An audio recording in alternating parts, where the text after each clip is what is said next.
Vous qui regardez Guinée Matin TV, merci et bienvenue dans ce flash d'information. Plusieurs cadres ont été nommés chefs de cabinet hier jeudi dans différents départements ministériels.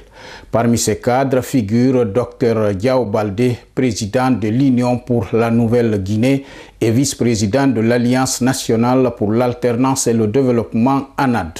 Il a été nommé chef de cabinet au ministère de l'Environnement et du Développement durable. Mais sa nomination suscite déjà assez de bruit, d'autant plus qu'il fait partie des forces vives de Guinée, une entité qui ne reconnaît plus la légitimité de la junte du CNRD au pouvoir. Certains y voient un retournement de veste. Un comité d'experts nationaux à Conakry pour la relecture de l'avant-projet de nouvelle constitution proposé par le Conseil national de la transition. Ils ont pour mission de faire un réexamen rigoureux et non une réécriture totale de ce texte, a précisé le ministre secrétaire général de la présidence, général Amara Kamara. C'était ce jeudi lors de la cérémonie de lancement des travaux du dit comité. La société Elite Guinée Business a été condamnée jeudi au paiement de près de 150 millions de francs guinéens à une de ses anciennes employées pour licenciement abusif. La décision a été rendue par le tribunal du travail.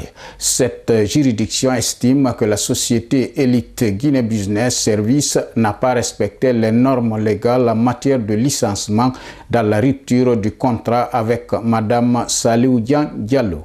147 migrants viennent de rejoindre le Bercail grâce à une opération conjointe de l'État guinéen et de l'Organisation internationale des migrations OIM. Ils ont atterri jeudi à l'aéroport international Ahmed Sékou Touré à bord d'un vol spécial en provenance du Niger où ils étaient bloqués depuis plusieurs mois. Ces migrants ont vécu un véritable calvaire, des expériences traumatisantes dans leur quête du bien-être.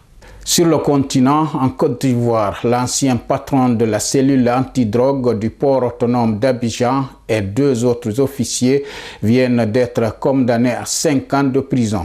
Leur faute, avoir détourné une partie d'une saisie record de cocaïne dans la capitale ivoirienne.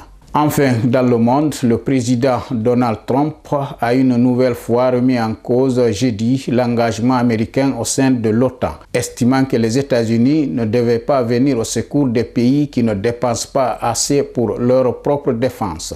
Dans le même temps, à Bruxelles, les pays membres de l'Union européenne s'accordent à renforcer leur défense.